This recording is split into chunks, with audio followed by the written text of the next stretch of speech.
dia, boa tarde, boa noite. Eu sou Nona Guiara, estamos na PetVet para mais um episódio do Vet Conecta. Hoje a gente trouxe o Cris da VetNew para falar um pouquinho da trajetória dele profissional e pessoal. Bem-vindo, Cris. Muito obrigado pelo convite, né? Estou aqui, fico à disposição, se vocês quiserem saber. Então vamos lá, conta pra galera um pouquinho de quem que é o Cris, médico veterinário. Meu nome é Cristiano de Sá, né? Eu sou médico veterinário, me formei em 98 na Universidade de São Paulo, na USP. E desde aquela época eu já fui um médico veterinário um pouco diferente, porque quando eu entrei na universidade, eu já não entrei querendo muito uma clínica, cirurgia, nada. Eu gostava muito de administração rural. Meu sonho era ir para a fazenda e administrar propriedades rurais, né? Na parte de avicultura, suinicultura, ou bovinos de leite, alguma coisa desse gênero. Aí, desde o começo, eu já comecei a fazer estágio na faculdade e eu percebi que o dia a dia do veterinário de campo não era muito o que eu queria para minha vida. Aí eu percebi logo no primeiro ano de faculdade isso. E aí eu tive a oportunidade, na USP tinha a semana acadêmica.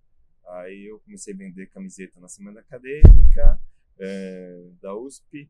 Aí tinha uma livraria que era muito famosa na época, que era a livraria Varela, né? Que é um senhor, até tenho muita admiração e respeito a ele.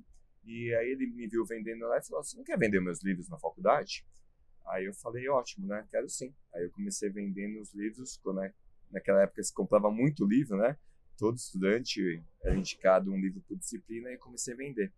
E aí eu fui bem nessa venda, aí ele me convidou para começar a frequentar os eventos com ele, os congressos de veterinária.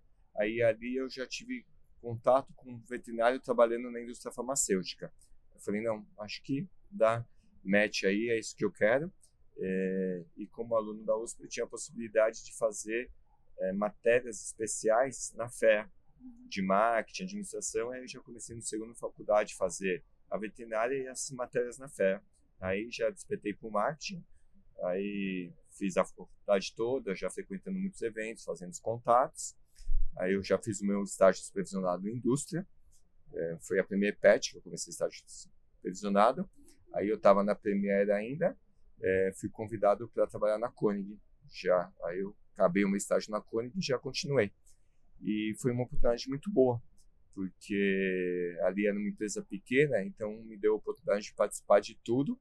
Aí eu sempre fui muito proativo, então buscava, deixava espaço e eu ia preenchendo. Aí buscando oportunidades, já saí, fiz um MBA de marketing naquela época, que era raro, né, veterinário fazer.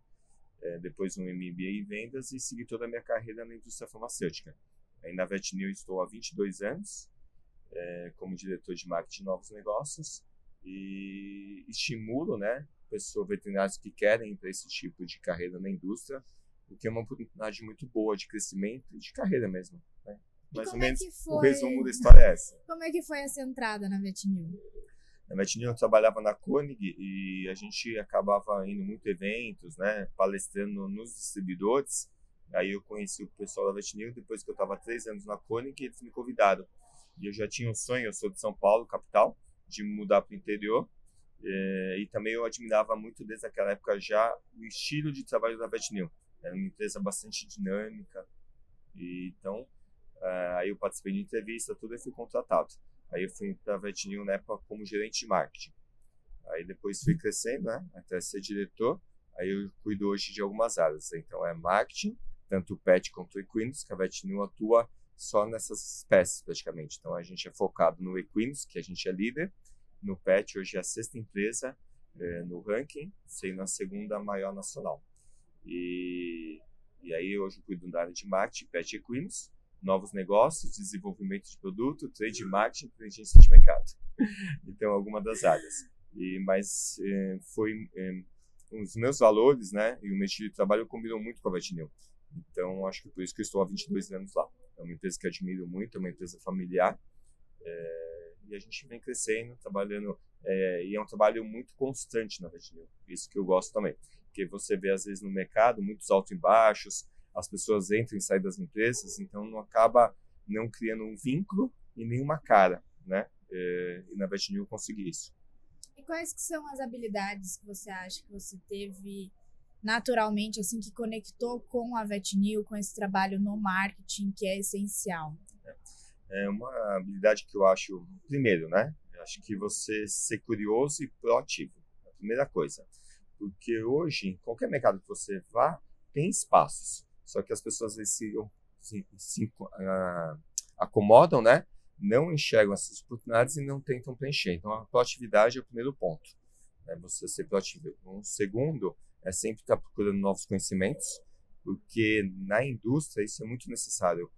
O mercado está muito dinâmico, cada vez mais dinâmico, então a procura de você estar atualizado com novas tecnologias e conhecimento é importante. Uma coisa que me ajudou muito também é essa visão de gestão, e isso é necessário. Você não se preocupar só com o aspecto técnico da veterinária, porque quanto mais você sobe em carreiras de gestão, a parte técnica ela vai ficando para trás. Então isso é muito importante. O lidar com pessoas, até uma parte aqui, eu nunca vi assim, ontem eu dei um treinamento, né, uma palestra na verdade, para 30 distribuidores, via de pet. E aí eu fiz aquele Mentimeter, não sei se vocês já viram o número de palavras, e eu espero quais seriam os desafios das empresas em 2024. E sempre aparecem questões mais relacionadas ao mercado. Então é concorrência, e-commerce, política comercial e assim vai. Ontem eu fiz isso, apareceu como primeiro ponto pessoas, nunca tinha visto. Então essa parte do lidar com pessoas está sendo cada vez mais importante. Né? Então essa liderança, você entender as pessoas, entender que cada pessoa tem suas particularidades e ela pode ser melhor aproveitada e se desenvolver em uma certa área da empresa. Então isso é muito importante. Então resumindo assim, são os pontos. Consciência financeira também é muito importante, você ter noção de números, né, margens, como você calcular custo de produto. Então, ter uma consciência financeira no geral também é outra característica que eu acho que é importante estudar e se aprofundar em relação a isso. E como que foi essa trajetória do lado pessoal? Quem que é o Cris sem o CRMV? Sem o CRMV? Como eu falei, eu sou sempre muito antenado nas coisas, curioso, seja na vida pessoal como na vida profissional. Eu sou bem família, né? Eu sou casado com uma médica veterinária que eu comecei namorando na faculdade, no primeiro ano de faculdade. Então passei uma faculdade inteira. Hoje eu tenho 2 filhos, né? Amanda e Felipe. A Amanda com 13 anos, o Felipe com 10 anos. E eu soube fazer isso, acho que muito bem. Né? Eu consegui fazer uma carreira que no início da carreira eu me dediquei muito. Cheguei a viajar 40 dias sem voltar para casa. Mas era um momento que eu ainda não tinha filhos, tudo. Então, no sentido de construir patrimônio e também construir um ponto que eu falo, não, vou chegar ali, não que você relaxe, mas você já consegue ter escolhas, né? Então, aí quando eu tive filhos, já estava em um momento de vida que podia falar, não, essa viagem posso fazer, essa viagem não posso fazer, esse tempo posso ficar fora de casa, esse tempo não posso ficar fora. Então, eu consegui fazer um vínculo. Então, eu acho que administrar a vida nesse sentido, saber reconhecer os momentos é muito importante também, para você ter um equilíbrio entre a vida pessoal e a vida profissional, porque senão isso lá na frente pode te custar caro, né? Então você também não ter esse equilíbrio, né? A gente vê muitas pessoas que não conseguem e aí lá na frente se arrepende, não acompanha o crescimento dos filhos ou tem problemas no relacionamento, no matrimônio ali, né? No casamento, tudo. Então eu sempre procurei isso, o equilíbrio, né? Saber medir. Fala, não, aqui dá, aqui não dá. E como que é a sua rotina hoje no cargo, nas funções que você tem? No cargo. Então, hoje, como eu falei, você vai crescendo, você vai virando muito mais um gestor de pessoas. Então, hoje eu tenho uma equipe grande, tenho quase 40 pessoas que respondem para mim.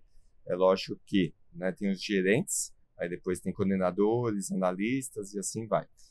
Gerentes eu tenho 5 que respondem diretamente para mim. Na verdade, são 3 gerentes e 2 coordenadores.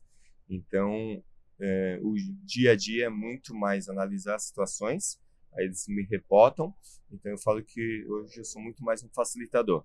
Então, eles falam, putz, estou precisando disso para fazer que algo aconteça. Ou você tem a interação entre departamentos dentro da empresa. Então, eu acabo sendo facilitador em relação às questões. E estudando o mercado para ver o que está acontecendo, estando presente no mercado para poder orientar melhor forma possível os meus gerentes e a equipe. A rotina, né? Acordo cedo, acordo 5 da manhã, aí levo as crianças para a escola, chego na VetNew umas 7h30 da manhã e saio de lá às 6h30, 7 da noite. É uma rotina pesada assim, de trabalho, mas eu gosto, né? Aí chego em casa, ainda fico com as crianças, né? Eu sou um pai presente, tudo, e mais ou menos por aí. E de fim de semana, assim, o que você tem de hobby que não é tão atrelado à veterinária? Eu gosto muito de fotografia, né? Os finais de semana, os filhos ainda estão em uma idade que eu gosto de estar com eles. Então, é uma dedicação muito para os filhos. Porque aí chega nessa idade, eles já têm as atividades deles e a gente acaba acompanhando. Aí gosto também de fazer churrasco com amigos, reunir amigos, né? Para bater papo e tal. E, de vez em quando, ainda trabalho no final de semana também. Mas tento evitar, na medida do possível, né? É mais ou menos isso. E durante todo esse tempo, durante as viagens que você fez, também participando de várias feiras, representando a VetNew, você conheceu um monte de veterinário. Você consegue perceber uma tendência dos veterinários para o futuro? De necessidade, de demanda?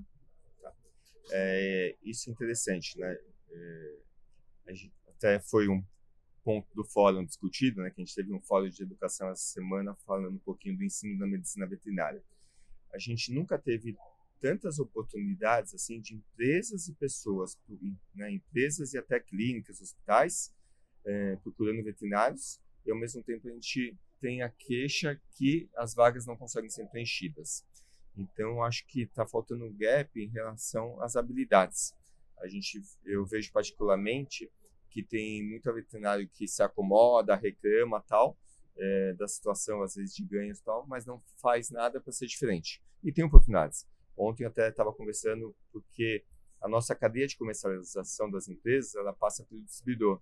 E o distribuidor é um grande entregador de veterinários na área comercial, hoje na área de inteligência de mercado. Tudo que você tem na empresa, o distribuidor tem quase um espelho dentro dele.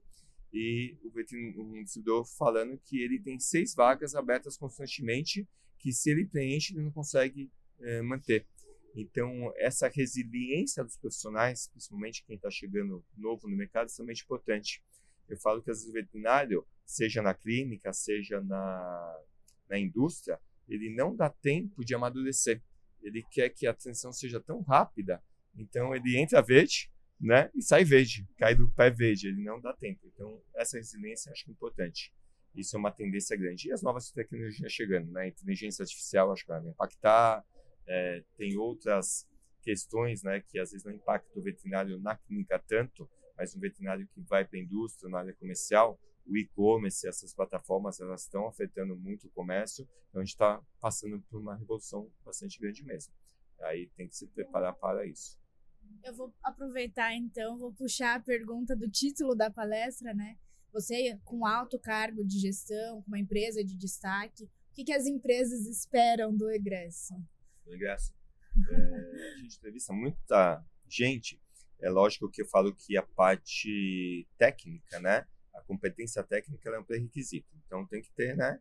Uma competência técnica, mas pode parecer um chavão, mas o comportamental é o que diferencia. Então, as questões, quando a gente percebe que a pessoa está com vontade, né? Ela realmente quer fazer uma diferença para a empresa, ela tem essa resiliência, né? Na entrevista você começa a perceber, e aí a gente faz também uso de alguns mecanismos, que são os testes comportamentais, tudo, isso é a grande diferença. Então, você percebe, eu acho que a vontade, né, mostrar que você está com vontade e não você chegar em uma entrevista, né? Hoje a gente vê muitas pessoas que entram na empresa já começam a questionar a forma da empresa trabalhar, né? Nem você nem entrou na empresa, você já está questionando ali, fazendo críticas e tal. Hoje já vai muito para o lado, eu vou trabalhar no final de semana, não vou trabalhar no final de semana, qual que é a minha carga horária, qual que é o meu salário, sem se vender um pouquinho mais. Isso acho que é uma consequência. Se você entra, mostra um bom trabalho, o resto vem mesmo, assim, é uma consequência. Agora as pessoas estão muito preocupadas hoje em querer já saber dos benefícios, né, dos bônus, sem saber do ônus que vai ter que ter. Não sei se respondi, mais ou menos. Respondeu, mas eu queria, acho que deixar mais divulgado, compartilhar para mais gente também, como que funciona talvez, mentalidade da VetNew na hora de contratar, né? Eu achei super interessante. A gente não vai poder botar o slide aqui, né? Mas essa engrenagem da contratação. Tá. Hoje, como que é? Hoje, quem indica, né, que a gente falava antigamente, ele é importante, mas cada vez menos, né? As empresas, elas têm processos seletivos muito bem estruturados. Então, eu sou um gestor, então eu tenho uma necessidade de uma pessoa que vai entrar na empresa. Então, a primeira coisa, tem que ter um orçamento, né? E aí determinar aquela vaga para a empresa. Aí essa vaga ela vai para o RH. A gente já, quando eu faço a descrição da vaga, eu coloco lá, então, quais são as funções que essa pessoa vai desempenhar na empresa e quais as competências desejadas, habilidades e competências que eu, como gestor, vejo que são importantes para aquela função. Aí aquela função já tem o GS, que a gente fala que é uma faixa salarial, que ela tem que ser compatível com o mercado, e cada empresa, aí depende muito da maturidade da empresa. Então, fala, eu trabalho 10% abaixo, 10% acima, 20% abaixo, 20% acima, ou na média de mercado. Aí isso já é determinado. A partir daí, aí o RH olha no seu banco de currículos, eu tenho alguém que já pode ser interessante para essa vaga. Não, eu vou buscar no mercado. Ou internamente, se abre essa vaga internamente, que pode ser que tenha alguém internamente dentro da empresa. Apesar que, como gestor, geralmente eu já determino essa vaga, eu não vou abrir internamente. Eu só quero, porque eu já tenho uma noção interna, se tem alguém que poderia se interessar. Não, eu só vou abrir externo. Aí essa vaga é aberta para o mercado. Aí são as plataformas, LinkedIn. O LinkedIn é o principal hoje, né, quando se precisa de uma vaga. E dependendo da vaga, se é coordenador para cima, de vez em quando a gente usa empresas de recrutamento, né, que tem várias aí no mercado. Aí abriu essa vaga. Aí o RH vai, analisa todos os currículos primeiramente, aí vê quem vai para uma entrevista perante o currículo. Aí o RH faz uma pré-seleção dele, aí depois, geralmente, tem casos que já se faz análise comportamental antes, com essas ferramentas tipo DISC, MBTI, outras não, né? Dependendo muito do nível da vaga. Aí selecionou o RH, aí vem para o gestor fazer entrevista. Aí o gestor analisa quem vai ser o gestor daquela pessoa, se passa ou não na entrevista, ou se fica às vezes em 2, 3 candidatos para a gente aprofundar. Aí vai às vezes para uma psicóloga para pegar o aspecto comportamental, que é importante. Aí depois finaliza a contratação. Mas é um processo muito bem estruturado, né? Falar que vão hoje empresas bem estruturadas, falar, não, eu falei com o Cris lá, o Cris vai me colocar para dentro. Não acontece isso, é muito difícil. Pensando nessa questão comportamental, nessa questão do MBTI. O MBTI tem 16/32 opções. Poxa, eu tenho uma personalidade mais introspectiva. Eu não posso ir para a área de vendas? Existe algum perfil que é mais buscado para quem está querendo ir para essa área mais comercial? Ou todos eles podem ser aproveitados dentro da empresa? Todos podem ser aproveitados dentro da empresa, né? Voltando lá, né, eu falei um pouquinho na palestra, né, então hoje a gente utiliza uma carreira em Y, que a gente fala. Então tem cargos que podem ficar mais dependendo do perfil da pessoa e também do querer da pessoa, né? Às vezes ela tem um querer, aí o perfil não condiz, e aí cabe à empresa, até a gente geralmente quando faz uma entrevista e reprova uma pessoa em uma vaga, eu sempre peço para o RH dar uma devolutiva para essa pessoa entender até por que ela não entrou, e ela pode, né, buscar melhorar essas habilidades e competências dela. Então, voltando um pouquinho, então pode ser uma carreira mais de especialista, uma carreira que vai mais para a gestão, né? Mas isso já muitas vezes é um segundo passo, né? Mas voltando no MBTI, a gente usa até mais o DISC, que pega mais falhas comportamentais, não tanto, né, perfis comportamentais.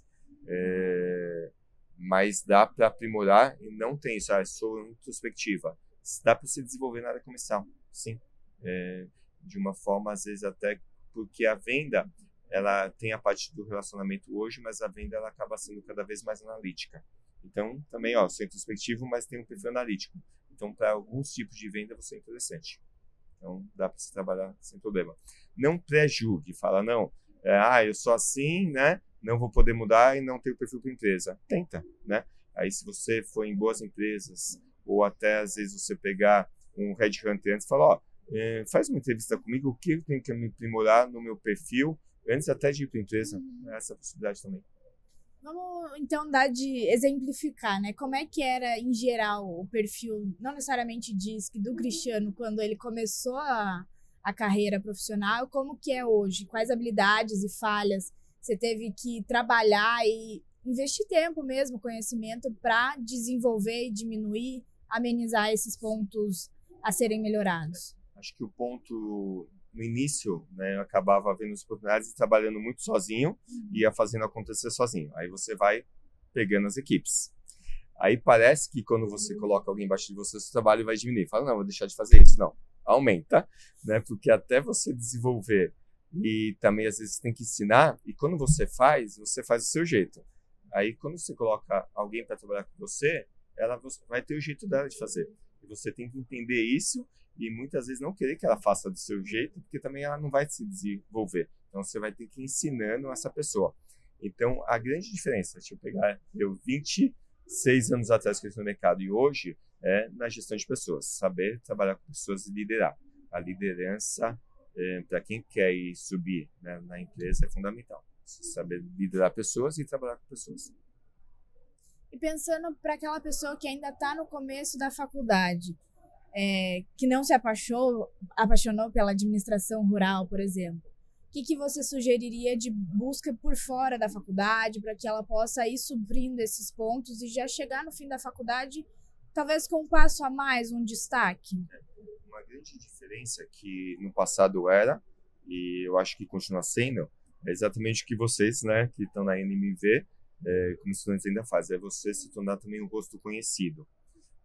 Isso é importantíssimo. Então, desde o começo da faculdade, se você tiver a oportunidade de, seja vir uma associação, ou seja, a presença em eventos, ajudar e se tornar presente e conhecido, porque aí você tem 2 pontos. Além das pessoas te conhecerem, você vai entendendo essa dinâmica e, por convívio, você vai vendo, sabendo se comportar e vendo o que é importante e o que não é importante, né, para cada uma das situações. E ver se você se encaixa ali também. Fala, putz, né, não esperar acabar a faculdade para, não, agora eu vou ver se eu me encaixo. Não, antes, né, fala, putz, será que faz sentido para mim? Será que realmente na prática eu tenho perfil para esse tipo de função?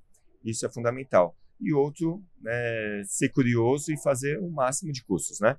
Vai lá, faz uma palestra que às vezes não tem nada a ver, né? Uma palestra de liderança, gestão, vai ver uma palestra de finanças, vai conhecer feiras, realidades fora do mercado veterinário. Né? Se você conseguir, agora eu vou em uma feira de tecnologia, para ver também como outros setores atuam. Né? Então, acho que isso é fundamental. Né? Então, essa curiosidade, não ficar no seu mundinho e você ampliar o seu mundo, lá na frente vai fazer grande diferença. E pensando que você já alcançou uma satisfação profissional bem grande, o que ainda tem de ambição no Cris profissional e no Cris pessoal? Não, tem muita, né? Porque isso, antes poderia acontecer isso, né? Que eu brinco que era o emprego branco do Brasil, né? O cara entrava no Banco do Brasil, subia no carreira, chegava no teto, se aposentava.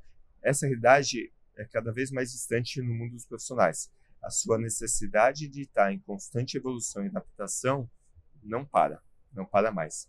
E até para chegar em uma questão financeira, não, agora eu vou me aposentar, é muito difícil de prever, porque o mundo está mudando em uma velocidade tão grande, então eu ainda não cheguei nesse ponto. Eu sempre consegui me planejar muito bem, tenho uma questão até, um suporte financeiro que daqui a alguns anos, com certeza, vou falar, putz, aqui eu poderia não parar, mas diminuir o ritmo, porque acho que também as pessoas pararem, ficar paradas não faz.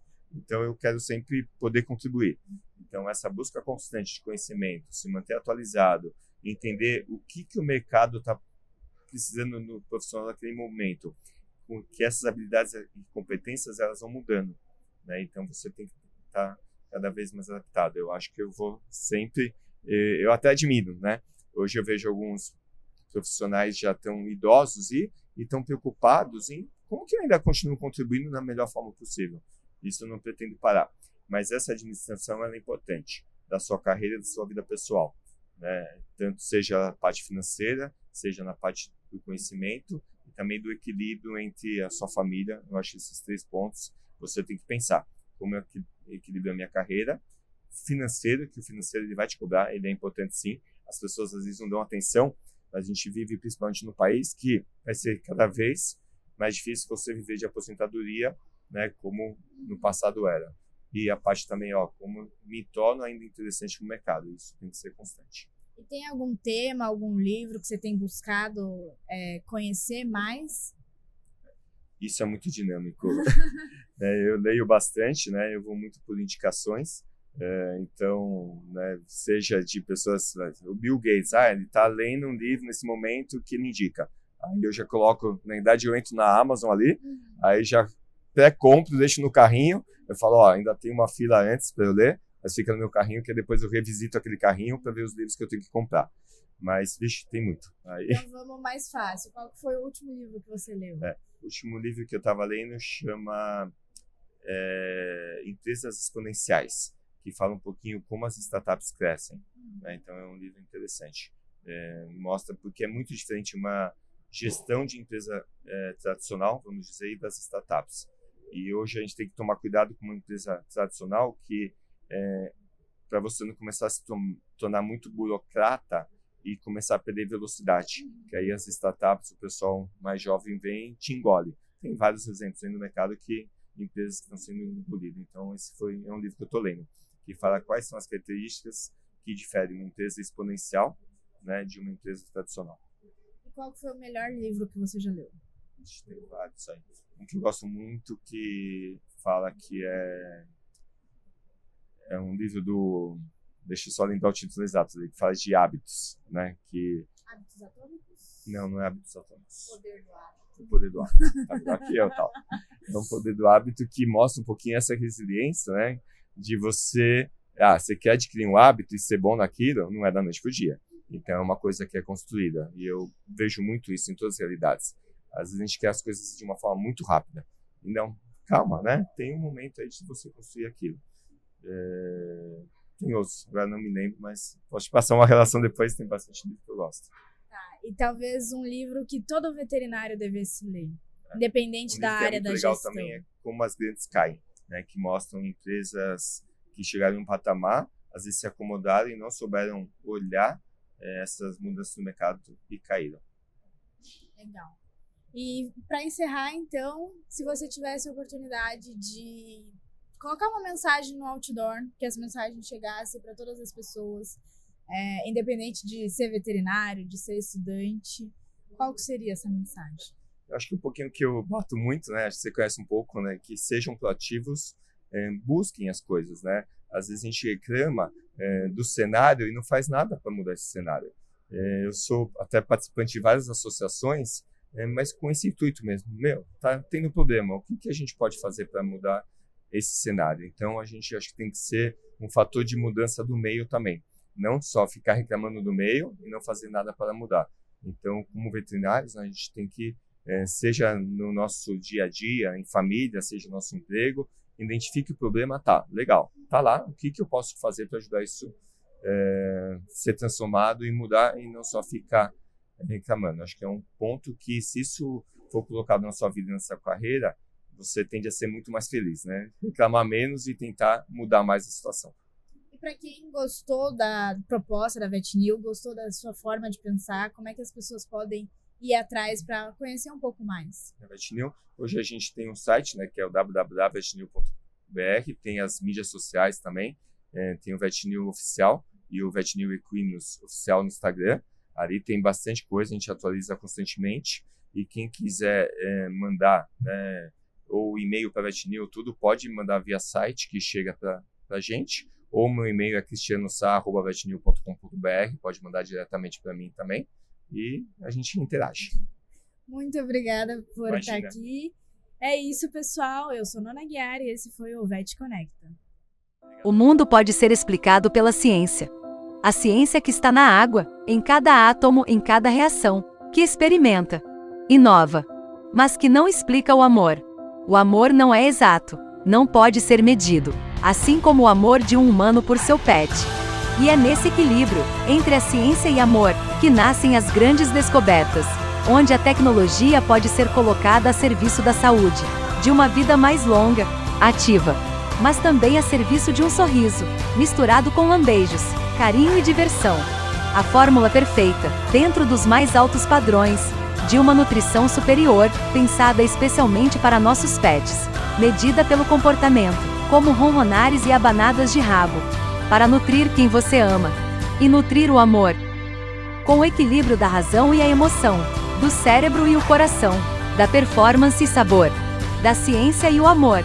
Equilíbrio, nutrição superior para pets mais saudáveis.